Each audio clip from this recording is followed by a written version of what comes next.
মাননীয় প্রধানমন্ত্রী অনুগ্রহ করিয়া বলিবেন কি, ক বিগত আওয়ামী লীগ সরকারের আমলে দেশের শেয়ার মার্কেটের ধারাবাহিক পতনের প্রধান কারণগুলি কি কি ছিল?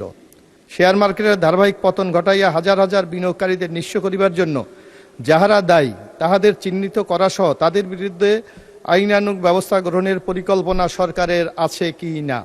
এবং খ শেয়ার মার্কেটের স্থিতিশীলতা ফিরাইয়া আনা সহ বিনিয়োগকারীদের আস্থা পুনরুদ্ধারের জন্য সরকার কি কোনো কার্যকরী পদক্ষেপ গ্রহণ করবেন? করিলে তাহা কি? ধন্যবাদ মাননীয় স্পিকার। মাননীয় প্রধানমন্ত্রী। ধন্যবাদ মাননীয় সংসদ সদস্য আপনাকে আপনার প্রশ্নের জন্য। বিগত স্বৈরাচার ফ্যাসিবাদ সরকারের আমলে দেশের শেয়ার বাজারের ধারাবাহিক পতনের কারণ উদ্ঘাটনের লক্ষ্যে বিভিন্ন সময় বিভিন্ন বিশেষজ্ঞ বিনিয়োগকারী সংগঠন এবং বিভিন্ন তদন্তকারী সংস্থার কার্যক্রম পরিচালনা করেছে। পরিচালিত কার্যক্রমে শেয়ার বাজারের ধারাবাহিক পতনের পিছনে কতগুলো কারণ আমরা পেয়েছি, কারণ সক্রিয় ছিল। কারণগুলি নিম্নরূপ, যেমন বাজার কারসাজি এবং কৃত্রিমভাবে শেয়ারের দাম বাড়ানো কমানো। এরপরে কিছু কোম্পানির আইপিও ও বন্ড ইস্যুতে বিভিন্ন রকম অনিয়ম।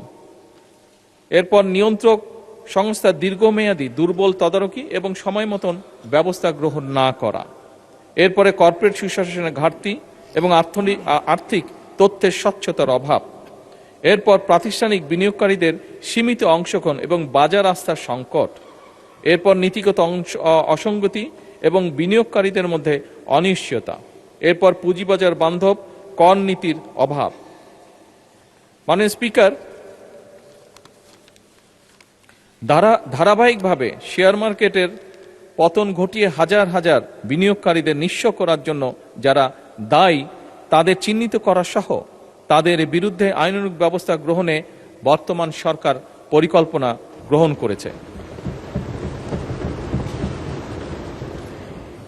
ইতিমধ্যে শেয়ার মার্কেটের কেলেঙ্কারি অভিযোগ দুদক কর্তৃক অনুসন্ধান কার্যক্রম পরিচালনা করা হয়েছে, যার প্রেক্ষিতে কতিপয় ব্যক্তিকে চিহ্নিত করে মালামাল সহ তাদের বিরুদ্ধে আইনানুগ ব্যবস্থা গ্রহণ করা হয়েছে।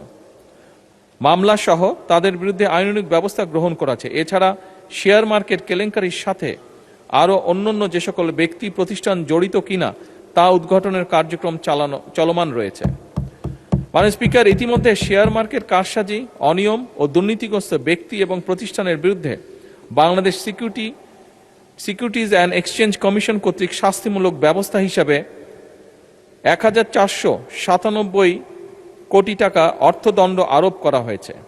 এছাড়া দায়ী বিভিন্ন প্রতিষ্ঠান এবং ব্যক্তিদের চিহ্নিতকরণে গঠিত তদন্ত কমিটির গঠন এবং প্রদত্ত প্রতিবেদনের ভিত্তিতে ব্যবস্থা গ্রহণের জন্য দুর্নীতি দমন কমিশনে প্রেরণ করা হয়েছে।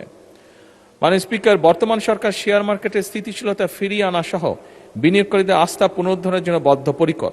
সরকার ইতিমধ্যে বিনিয়োগকারীদের আস্থা বৃদ্ধিতে সুশাসন, স্বচ্ছতা, জবাবদিহিতা, পণ্যের বৈচিত্র্যকরণের মাধ্যমে বাজারের গভীরতা বৃদ্ধি, বিনিয়োগ শিক্ষার প্রসার ইত্যাদির মাধ্যমে উন্নত এবং টেকসই পুঁজিবাজার গঠনের উদ্যোগ গ্রহণ করেছে। মাননীয় স্পিকার, আপনি যদি গতকাল বা আজকের পত্রপত্রিকা খেয়াল করে থাকবেন, দেখবেন যে ধীরে ধীরে পুঁজিবাজারের অবস্থার পরিবর্তন ঘটছে এবং এটি ভালো করছে ধীরে ধীরে।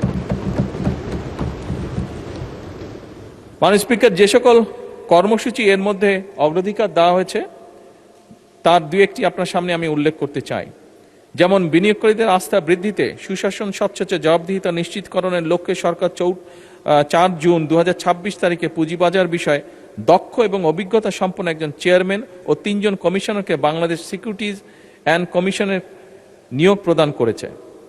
নতুন কমিশন দায়িত্ব গ্রহণের পরপরই বাজারে বিদ্যমান ফ্লোর প্রাইস প্রত্যাহার করেছে। লাভজনক সরকারি মালিকানাধীন কোম্পানিসমূহের শেয়ার স্টক এক্সচেঞ্জে অফলোডের মাধ্যমে সরাসরি তালিকাভুক্তকরণে উদ্বুদ্ধ করা। এছাড়াও বহুজাতিক কোম্পানি সহ উচ্চ মূলধন সম্পন্ন কোম্পানিসমূহের শেয়ার স্টক এক্সচেঞ্জ অফলোডের মাধ্যমে সরাসরি তালিকাভুক্তকরণের সুযোগ সৃষ্টি করেছে। এসএমই কোম্পানিসমূহ ভালো মৌলভিত্তি সম্পন্ন কোম্পানি সমূহ পুঁজিবাজারে তালিকাভুক্ত করা। পুঁজিবাজার কারসাজি বন্ধে অনিয়ম সংক্রান্ত তথ্য প্রকাশ এবং প্রদানকারীর প্রয়োজনীয় সুরক্ষা ও উৎসাহ প্রদানের ব্যবস্থা গ্রহণ করা। মাননীয় স্পিকার, আরও অনেকগুলো ব্যবস্থা সরকার গ্রহণ করেছে, কিন্তু যেহেতু সংসদের সময় অত্যন্ত মূল্যবান, বাকি যেগুলো ব্যবস্থা গ্রহণ করেছে সেগুলোকে আমি পঠিত বলিয়া গণ্য করার জন্য অনুরোধ করছি। ধন্যবাদ।